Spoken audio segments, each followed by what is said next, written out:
Robert Kiyosaki, writer of the most famous financial book rich dad poor dad. Robert के दो पिता थे, एक उनके बायोलॉजिकल फादर जिन्हें वे पुअर डैड कहते थे और उनके बेस्ट फ्रेंड के फादर जिन्हें वे रिच डैड कहते थे। इन दोनों के बीच की मेंटालिटी के फर्क ने कियोसाकी को पैसे और वेल्थ के बारे में गहरी समझ दी।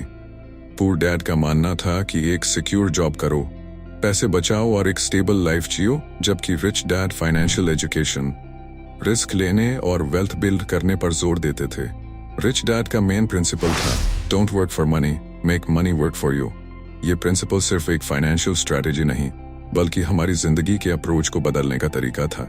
जहां पुअर डैड का फोकस हमेशा जॉब सिक्योरिटी पर था, वहीं रिच डैड हमें यह सिखाते हैं कि पैसे को सही तरीके से काम में लाकर हम फाइनेंशियल फ्रीडम पा सकते हैं। यही फाउंडेशन है जो हमें रैट रेस की साइकिल से बाहर निकलने की ओर ले जाती है। और यही पहला लेसन है, the rat race. Rat race का मतलब है एक ऐसी चक्र जिसमें लोग फंसे रहते हैं। आप भी शायद अपनी जिंदगी में ये देख रहे होंगे, काम करना, पैसे कमाना, फिर उन पैसों को खर्च करना और फिर से काम करना। ये एक एंडलेस साइकिल बन जाता है जिसमें आप अपने सपनों को पूरा करने की कोशिश करते हो लेकिन कभी आगे नहीं बढ़ पाते। आप जो सोच रहे होते हैं वो यह होता है, मुझे अपना काम अच्छे से करना है, अच्छी सैलरी चाहिए और फिर अपनी जिंदगी थोड़ी आसान बनानी है। पर असली बात यह है कि आप जो सोच रहे हैं वो सिर्फ एक शॉर्ट टर्म सॉल्यूशन है। आप जॉब करते हो, अपने बॉस के लिए काम करते हो और हर महीने अपनी सैलरी से खर्च करते हो, पर जब आप अपनी ड्रीम्स की तरफ देखेंगे तो आपको लगेगा कि आप कभी भी अपने सपनों तक नहीं पहुंच पाएंगे। आप अपनी जिंदगी को एक सिक्योर जॉब, सैलरी और इंक्रीमेंट के चक्र में फंसाकर छोड़ देते हैं। यह एक रियल प्रॉब्लम है जिसमें आप अपने आप को कभी भी फाइनेंशियली फ्री नहीं फील कर पाते। आप जो सोच रहे हो वो यह है कि मुझे बस अपनी जॉब में थोड़ा आगे जाना है, सैलरी थोड़ी बढ़ जाए और फिर जिंदगी सेट हो जाएगी, लेकिन यह आपको असली फाइनेंशियल इंडिपेंडेंस तक नहीं ले जाता। अगर आप अपनी जिंदगी में फाइनेंशियल फ्रीडम चाहते हैं तो आपको अपनी अप्रोच को बदलना होगा और अपने पैसे को ऐसे काम पे लगाना होगा जो आपको पैसिव इनकम दे सके।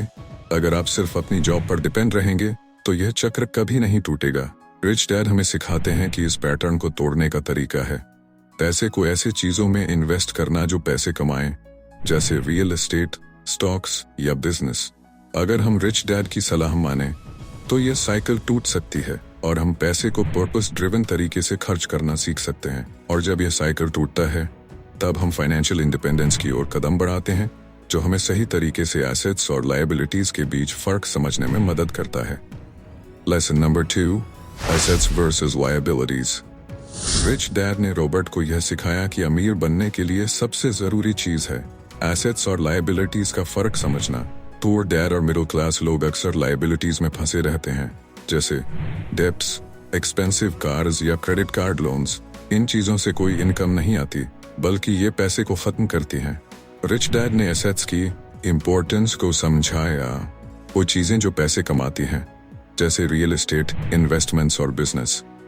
जब हम अपनी एसेट्स बढ़ाते हैं तो हमारा फाइनेंशियल पोजीशन मजबूत होता है और हम रैट रेस से बाहर निकल सकते हैं। यही कारण है कि हमें अपने पैसे को सही जगह पर इन्वेस्ट करना चाहिए ताकि हमें फाइनेंशियल फ्रीडम मिल सके।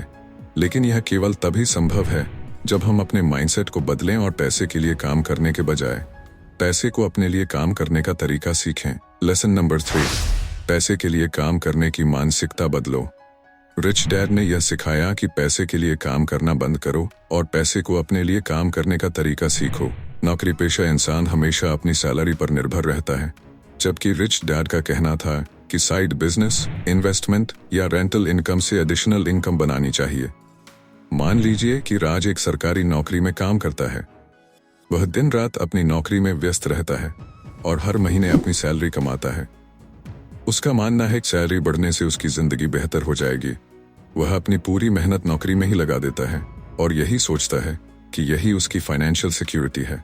लेकिन एक दिन राज को अचानक से अपनी नौकरी से निकाल दिया जाता है क्योंकि सरकारी विभाग में रिस्ट्रक्चरिंग हो रही है।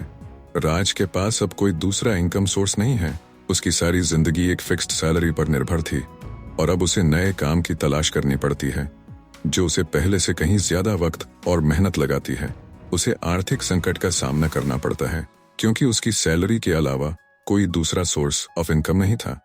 अब राहुल का उदाहरण लेते हैं। राहुल भी एक ऑफिस में काम करता है, लेकिन उसकी सोच राज से अलग है। वह अपनी सैलरी में से एक हिस्सा बचाता है और उसे स्टॉक्स, म्यूचुअल फंड्स और रियल एस्टेट जैसे इन्वेस्टमेंट ऑप्शंस में लगाता है। इसके अलावा वह एक छोटा सा ऑनलाइन बिजनेस भी चलाता है जिससे उसे नियमित आय होती रहती है। कई सालों बाद राहुल ने अपनी निवेशों से अच्छा मुनाफा कमाया और अब वह अपनी नौकरी से ज्यादा पैसे पैसिव इनकम से कमाता है। अगर कभी राहुल की नौकरी चली भी जाती है तो उसे चिंता करने की कोई जरूरत नहीं, क्योंकि उसके पास पैसे कमाने के कई दूसरे रास्ते हैं।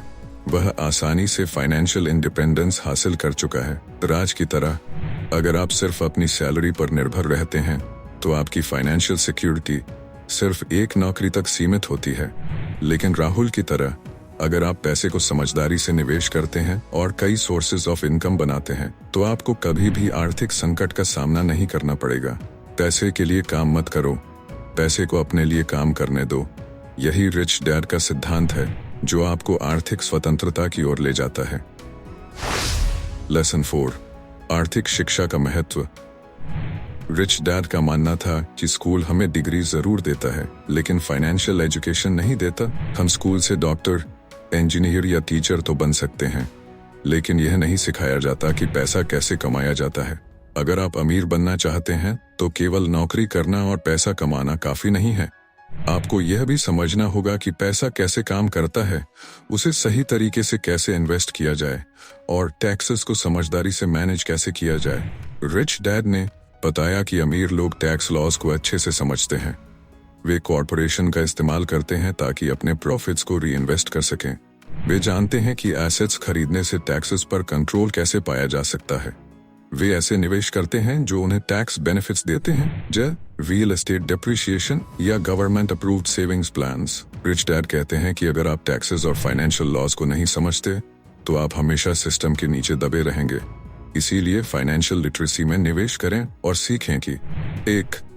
इनकम को कैसे बचाएं और बढ़ाएं। 2. स्मार्ट इन्वेस्टमेंट्स करें जो आपको टैक्स बेनिफिट्स दें। 3. पैसिव इनकम के सोर्सेज बनाएं। आर्थिक शिक्षा का मतलब सिर्फ पैसे कमाना नहीं है, बल्कि उसे मैनेज करना और सही जगह इन्वेस्ट करना है।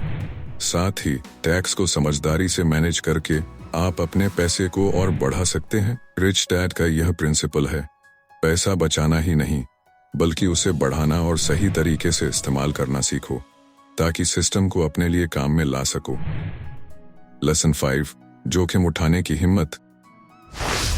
रिच डैड का मानना था कि अमीर बनने के लिए रिस्क लेना जरूरी है। गरीब और मिडिल क्लास लोग अक्सर रिस्क से डरते हैं।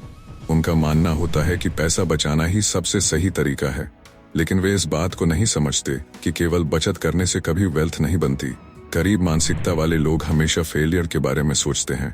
अगर मेरा पैसा डूब गया तो, अगर इन्वेस्टमेंट से नुकसान हो गया तो, इसी डर की वजह से वे कभी एक्शन नहीं लेते।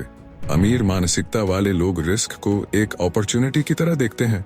उनका मानना है कि बिना रिस्क लिए ग्रोथ संभव नहीं है। वे कैलकुलेटेड रिस्क लेते हैं और सीखने के लिए तैयार रहते हैं। अमीर मानसिकता वाले लोग फेलियर को लर्निंग एक्सपीरियंस मानते हैं। अगर नुकसान हुआ तो क्या सीख सकते हैं? आगे के इन्वेस्टमेंट को बेहतर कैसे बनाया जाए? ये माइंडसेट उन्हें धीरे धीरे फाइनेंशियल फ्रीडम की ओर ले जाता है। रिच डैड कहते हैं कि रिस्क लेने की हिम्मत ही अमीर और गरीब मानसिकता के बीच का असली फर्क है। पोर माइंडसेट हमेशा कंफर्ट जोन में रहना चाहता है। रिच माइंडसेट कैलकुलेटेड रिस्क्स लेकर ग्रोथ अपॉर्चुनिटीज को पकड़ता है। रिस्क उठाने का मतलब यह नहीं है कि आप बिना सोचे समझे फैसले लें, बल्कि इसका मतलब है कि आप समझदारी से और अच्छे प्रिपरेशन के साथ निवेश करें। जैसे अगर आप स्टॉक्स में इन्वेस्ट करना चाहते हैं तो पहले अच्छे से स्टडी करें और फिर स्मॉल स्टेप्स लें। यही सीखने का तरीका हमें रिच डैड ने बताया और यही फाइनेंशियल इंडिपेंडेंस की ओर ले जाता है। रिच डैड का मूल मंत्र है, रिस्क लेने से मत डरो बल्कि उसे समझो और अपने लिए काम में लाओ। सक्सेस उन्हीं को मिलती है जो एक्शन लेते हैं और कभी सीखना बंद नहीं करते हैं। इसी के साथ लेसन 6 है समय और पैसे का प्रबंधन, जो लास्ट लेसन है। अगर आप यहाँ तक हमारे साथ बने हुए हैं तो इस वीडियो को एक लाइक और सब्सक्राइब करना ना भूले ताकि हमारे इस तरह के कंटेंट आपसे मिस ना हो। तो चलिए आगे बढ़ते हैं। समय और पैसे का प्रबंधन। रिच डैड ने यह सिखाया कि टाइम और मनी का सही प्रबंधन ही अमीर बनने की है। जब आप अपनी प्रायोरिटीज सही से सेट करते हैं और अपना टाइम उन चीजों में लगाते हैं जो फ्यूचर में आपको पैसा कमा कर दे, तो आप फाइनेंशियल इंडिपेंडेंस पा सकते हैं। इसके अलावा रिच डैड ने यह भी बताया कि अपनी इनकम का एक हिस्सा हमेशा इन्वेस्टमेंट में लगाना चाहिए। जब हम अपने खर्चों को कंट्रोल करते हैं और अपनी नीड्स और वांट्स के बीच का डिफरेंस समझते हैं, तब हम अपनी लाइफ को फाइनेंशियल सिक्योरिटी की तरफ ले जा सकते हैं। एग्जाम्पल, अगर हम अननेसेसरीली लग्जरीज पर पैसा वेस्ट करने के बजाय अपने फ्यूचर के लिए सेविंग्स या इन्वेस्टमेंट्स करें, तो ये पैसा हमें लॉन्ग टर्म में ज्यादा ग्रो करने में मदद करेगा। यही प्रिंसिपल टाइम और मनी मैनेजमेंट का एक स्ट्रॉन्ग फाउंडेशन है, जो अल्टीमेटली हमें फाइनेंशियल फ्रीडम की तरफ ले जाता है। तो दोस्तों, ये थे rich dad poor dad book की 6 मोस्ट इंपॉर्टेंट लेसन्स। अगर हम रिच डैड पुअर डैड की सीखों को अपने जीवन में अपनाएं, तो न केवल हम फाइनेंशियल फ्रीडम हासिल कर सकते हैं, बल्कि अपने जीवन को एक नई दिशा दे सकते हैं। यह किताब हमें सिखाती है कि सही माइंडसेट, फाइनेंशियल एजुकेशन और कैलकुलेटेड रिस्क्स ही हमें एक बेहतर और स्वतंत्र भविष्य की ओर ले जा सकते हैं। तो अब डिसीजन आपका है। क्या आप रैट रेस में फंसे रहना चाहते हैं या अपने पैसे को अपने लिए काम करने देना चाहते हैं? चूज वाइजली, क्योंकि आपकी फाइनेंशियल जर्नी आज से ही शुरू हो सकती है। अगर आपको यह वीडियो पसंद आया हो तो इसे लाइक और सब्सक्राइब करें, और कोई सुझाव हो तो कमेंट में बताएं। धन्यवाद और आपका दिन शुभ हो।